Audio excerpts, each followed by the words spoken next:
नमस्कार, मैं सौरभ दीक्षित और आप देख रहे हैं बिस्तक। अब तक आपने 8वें वेतन आयोग को लेकर सरकारी कर्मचारियों की चर्चा जरूर सुनी होगी, लेकिन अब सवाल उठता है कि प्राइवेट नौकरी करने वालों का क्या सरकार उनके लिए कोई बड़ी राहत लाने जा रही है?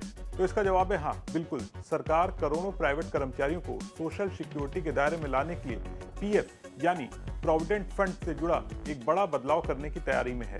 ये पूरा मामला इस वीडियो में हम आपको बेहद आसान भाषा में बताने जा रहे हैं। वीडियो पसंद आए तो इसे लाइक और शेयर जरूर करिएगा। सबसे पहले बात करते हैं पीएफ सैलरी लिमिट के बारे में।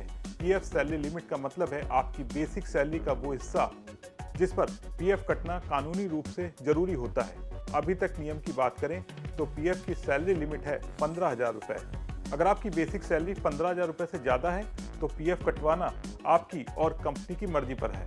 ये लिमिट सितंबर 2014 में तय की गई थी, यानी करीब 10 साल पहले। अब सरकार क्या बदलाव करने जा रही है, इसकी बात करते हैं। मीडिया रिपोर्ट्स के मुताबिक सरकार पीएफ की सैलरी लिमिट 15,000 रुपए से बढ़ाकर 25,000 रुपए या 30,000 रुपए करने पर फिर से विचार कर रही है।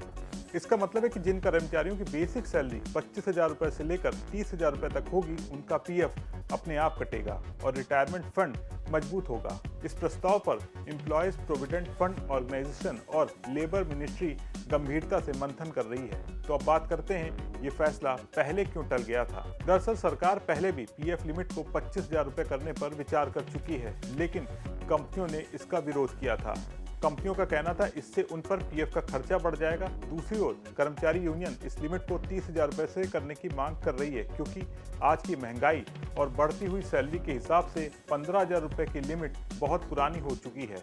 इस मुद्दे पर अब सुप्रीम कोर्ट ऑफ इंडिया भी सक्रिय हो गया है। सुप्रीम कोर्ट ने लेबर मिनिस्ट्री से कहा है कि पीएफ सैलरी लिमिट की 4 महीने के अंदर समीक्षा की जाए, यानी सरकार पर अब फैसला लेने का दबाव बढ़ चुका है। तो अब आते हैं सबसे अहम सवाल पर। ज्यादा लोग पीएफ के दायरे में आएंगे, खासतौर से असंगठित और प्राइवेट सेक्टर के कर्मचारी जिन्हें भी पीएफ का फायदा नहीं मिल रहा है। तो अगर आपकी सैलरी ज्यादा है और पीएफ कटौती ज्यादा है तो कंपाउंडिंग का फायदा भी आपको ज्यादा मिलने वाला है, मतलब नौकरी के बाद ज्यादा सुरक्षित भविष्य।